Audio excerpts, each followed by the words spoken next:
Hey, what's going on, guys? Welcome to another video.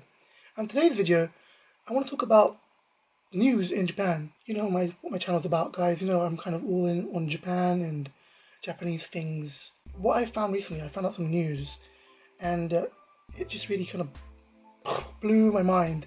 In that, recently in Tokyo, in Odaiba, I think, they opened up, or they're opening up. No, rather, actually, it has been open up for a few days now. They opened up a English language center, kind of like a complex, rather, and it cost to the tune of 900 million yen.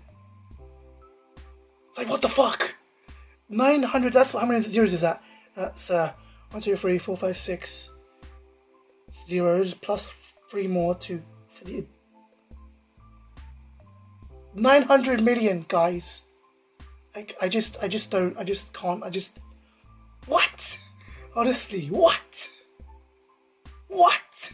The reason that they spent all this kind of amount of money is mainly for the younger generation. It's for them to kind of go there to then practice without any kind of pressures. I kind of get why this happened, because having taught previously in a Japanese junior high school and in various private schools during my time in Japan, I understand what, the actual level of English and the way that it's taught and however many people actually speak it and how it's understood in Japan is very low and also very poor, if I'm being very brutally honest.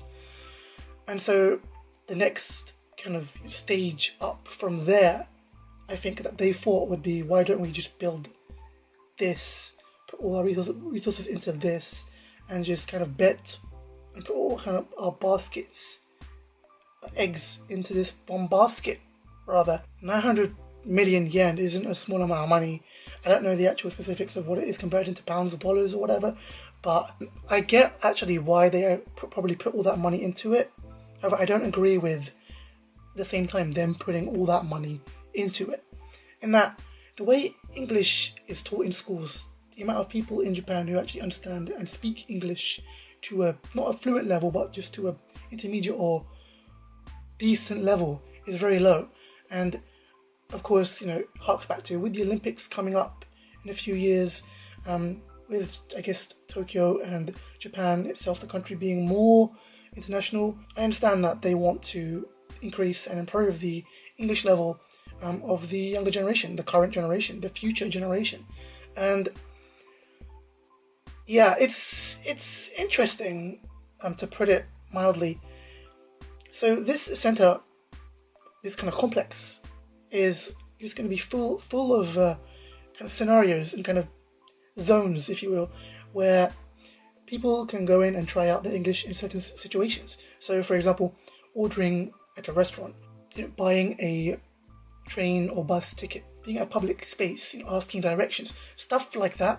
So that's all going to be confined within this kind of building. There will actually be native speaking staff there.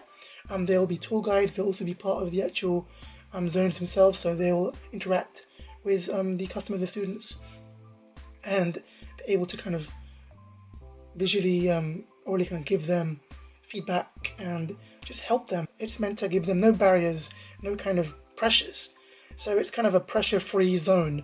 They can freely make mistakes and just practice and practice and practice and put into practice what they are learning or what they already know, just to kind of get some form of feedback to show them that it's either correct, incorrect, and just to kind of, instead of having to go abroad to have these experiences, they don't have to kind of force it.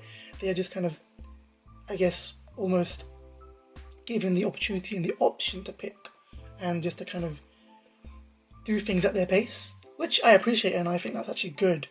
However, me myself as a native English speaker, I don't really necessarily agree with the reasoning behind putting all the funds and time into something like this.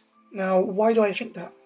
While I think that on some, points it can be a positive, on others I think it's very negative, or maybe even more so than there are positives.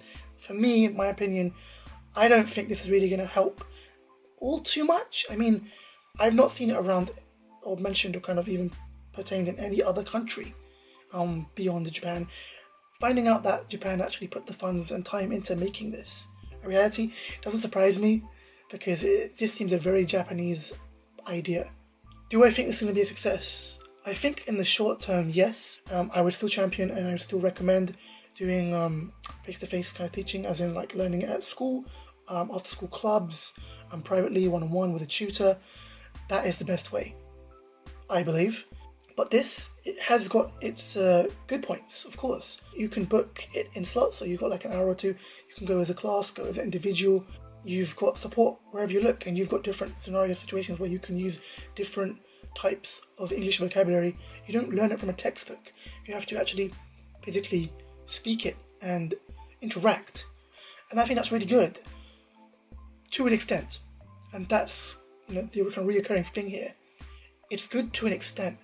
It's not good, I think, going forward. If you're saying to me you want to learn English just to basically be able to communicate, to ask questions or to understand someone and to respond in kind, yes, I think this could be good. This can kind of foster an interest and improvement in English, and for younger kids who are then growing up maybe understand and use English to a better degree than today. However, it's only because English is taught so poorly that this has kind of had to be made. Again, it will help, but it won't help more than what they already have.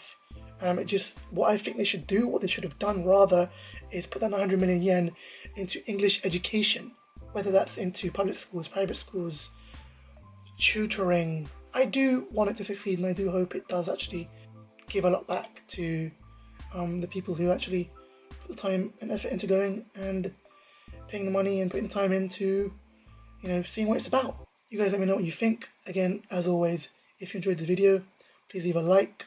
Feel free to leave a comment if you want to discuss or debate anything in this video with me. Please feel free to share. If you're new, welcome. Please subscribe for more. And to everybody else, please look forward to my next video. In the meantime, as always, guys, thank you very much for watching. I'll catch you in the next one. Take it easy.